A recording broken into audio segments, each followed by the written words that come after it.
Hello there, World of Tankers, I'm Blitz, and in today's video, we're going to be looking at two German Tier 7 mediums in World of Tanks Blitz. We have the Panther one here, one of the most feared and heavily armored mediums in World War II. It actually carried this massive 7.5mm gun you can see here, and is all a more fictional VK30.02D. I do not think this vehicle was ever made in World War II, probably didn't get past the blueprint stages. So in today's video, of course, I'm going to be comparing both of these tanks, not only telling you which one I do think is a better Tier 7 medium, but also which one is more fun to run, because those are two very, very different categories. So we're going to be starting off with the VK30.02D here, and it only has one singular top gun you can run.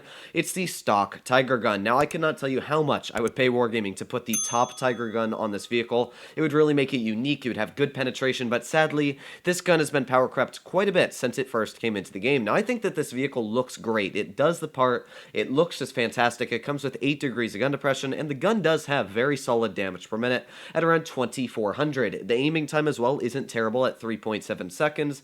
Dispersion is quite bad at 0.344, but overall it's quite an accurate gun, judging that it has almost the same reload as an AMX CDC a tier lower, so it's very solid on the damage per minute.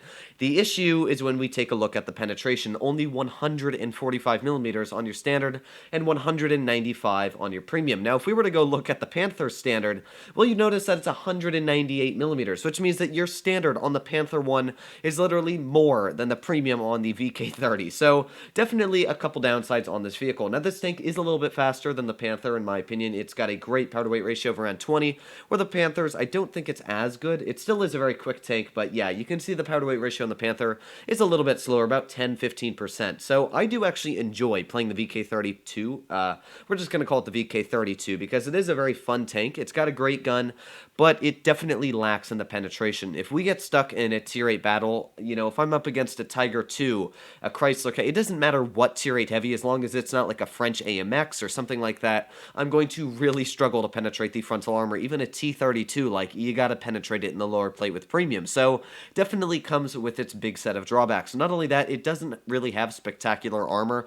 The one main thing about the Panther, and the main reason in World War II why it was such a feared tank, is because it had super thick frontal armor that a lot of allied guns bounced off of. Well, it's kind of the same thing in this game. Well, the Panther, it's got about 170mm of standard pen, which literally means that my gun here cannot penetrate. Did I say pen? Sorry. It's early in the morning for me. I woke up a little bit earlier today. But, yeah, the penetration on this gun literally cannot get through the standard on a Panther's hull. You can angle it. It's actually got very nice frontal hull armor on the Panther, where this thing, it's only about 140mm thick, not 170. Also, the turret armor on this vehicle, while it looks very reminiscent of the Panther's turret, sadly, it doesn't carry on that turret armor. It's only about 130mm thick on the turret, so yeah, sadly, this tank's armor is not spectacular. So let's go over the vehicles that I can penetrate and can't on the enemy team. So Tankenstein, gonna be quite tough from the frontal armor. Now, the only real one that I can't pen at all frontally is an IS-6 Legend, especially after they did buff the front. Like, yeah, that guy there I'm not even gonna bother to pull out.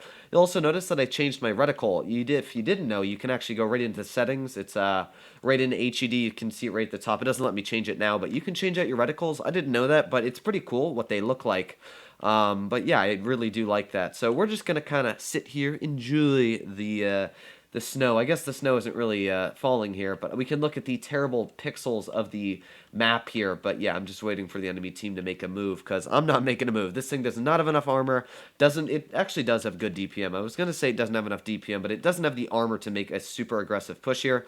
So we'll wait for the enemy to do it. There you go. There's the AMX. Nice little tap into him once there. We'll see if we can get a couple more as well. Come on, we can sneak another one in. No, it would not appear that we can. Now, we did actually get a very lucky bounce. As I said, the frontal armor and the side armor on this tank can be quite troll if you're trying to penetrate it. And now that this IS-6 Legend has been flanked, this is where the tank does quite a good job, because of course I'm aiming at the butt of a heavy, so this is where I can really expel that great damage per minute that it does have. There you go, 2 nice shots right into the IS-6's butt.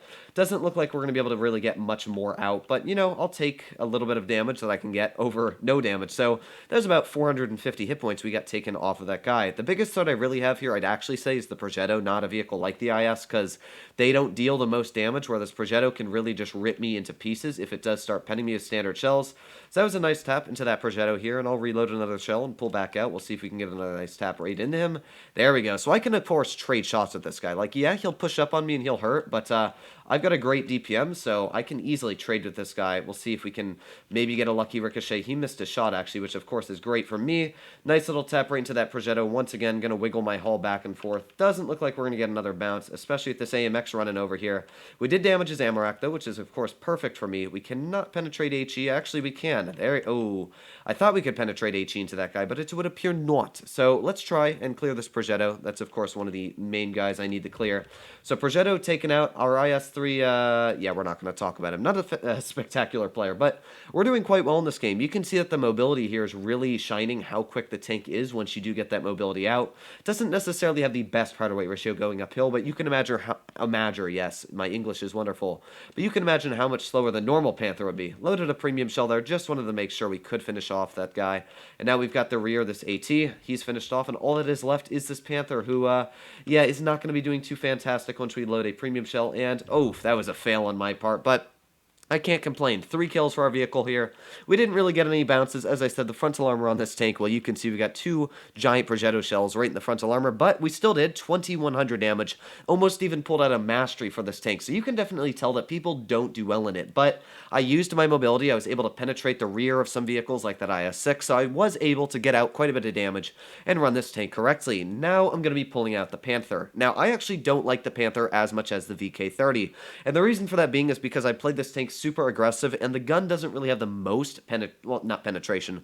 It doesn't have the most damage. It's 160, so you really have to punch the enemy a couple times to get out that damage, where, you know, that VK30, I can just sit there, tap shell after shell, and it starts to whittle them down quite quickly. Like that Progetto, I literally out damage per minute that Progetto 46 I was pushing on me. This tank, yeah, I think I do, but it's definitely, I have to stay out in the open a little bit more, where that Progetto could have easily just out-traded me. So, you know, alpha is really something that's very important here, but you can see the Panther, that gun reload, 3.7 seconds, ooh, it's pretty impressive. And since my hull is going to be wedged up in this position, it's also going to bounce the occasional shot, probably a lot more than the VK30 would. So here we go, we got that IS, and as you can see, penetrating right through the standard. Yes, my English is still doing wonderful, but I can literally penetrate right through the standard armor of that IS-3, and there's really nothing that guy can do to me, where this VK, I would have, yeah, I really couldn't have done anything to the frontal armor. So that was already about 600 damage there, 581, so I can't complain about the damage we've gotten out. We're going to test here. There you go. You can see that extremely accurate gun working to a T right there.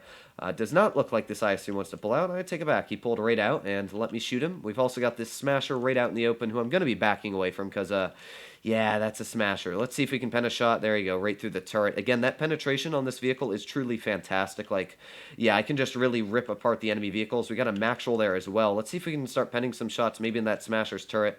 Ooh, maybe not. Maybe not. We've got the Type 62 right there. Ooh, that was unfortunate, I will say. Let's see, though. We still got a couple targets left here. That 62 right out in the open. We've also got that IS-3 who, there you go, get a nice little bounce right in the side of our tank. And this is where I pop on my adrenaline and I start to pump shell after shell right into a vehicle like this 59 Patton. This guy did not finish off my teammate, and this is really where the gun's DPM shines. Like, I've ruined this guy's game pretty much there. So he can't do anything to us. This Tiger is stocked, which means I can pen him right through the turret as well. So again, this is where that penetration comes into play, where that VK, I'd have to load premium shells. This gun, I can easily load premium right into that lower plate. So yeah, you can see that the Panther, at least in my opinion, is way, way better with the gun compared to your, you know, your stock standard VK. It just, the VK's gun doesn't really work nearly as well as the Panther's gun does. And like you can see here, I can just easily go through targets that would normally be a struggle to get through. This gun just, you know, shrugs it off. We're at 2,500 damage already. This tank's got great, you know, just gun handling values. You can see here, it's definitely a better tank. I can guarantee that. I definitely think the Panther is a better vehicle here. Let's give this guy a little bit of a love tap too, maybe. You know, the Panther's excellent at ramming tanks, as you'll see here. Nice bounce on the upper plate. Again, it's got that solid frontal armor, so this is where we can easily just rip apart this T-34-2 GFT. We even damaged his driver, so sadly this guy can't really turn his tank. Let's tap another nice shell in there, and over 3,500 damage, I think, with that ram added in on this game. So you can see the Panther, we just kicked some serious butt. 3,500 damage, and it showed that the Panther is a great, fantastic vehicle overall. I don't know why not really a lot of people played this thing, but this is kind of like the E50M of Tier 7. You saw that I bounced a shell literally that not the SU, that is the T-34-2 GFT. That vehicle has 200 millimeters of standard pen. It ricocheted right off the upper plate. If I was in, like, that position you saw me in there on the hill of Normandy, my upper plate's about 200 millimeters effective. If I'm angling it, it's about 220. It really does have great frontal armor, and you can wiggle this thing like an E50, like a Panther 2. It is a fantastic vehicle. I definitely think that the Panther is not only a better vehicle, but it also is more fun to play. I do really enjoy playing the VK myself, in fact, more than the Panther 2, but for the average player, I definitely think that the Panther is a more fun tank to play. The VK30 just needs some love on the penetration values, maybe a little bit of an armor buff. Let me know what you guys think in the comments down below, but both of these tanks are definitely playable. A lot of people say that the VK and the Panther at that are bad tanks, but I definitely disagree with that. So let me know what you guys think in the comments down below, if you agree with me or you disagree. But yeah, other than that, I hope you're all doing well out there. Stay happy, stay healthy, and please make sure to smash that subscribe button down below.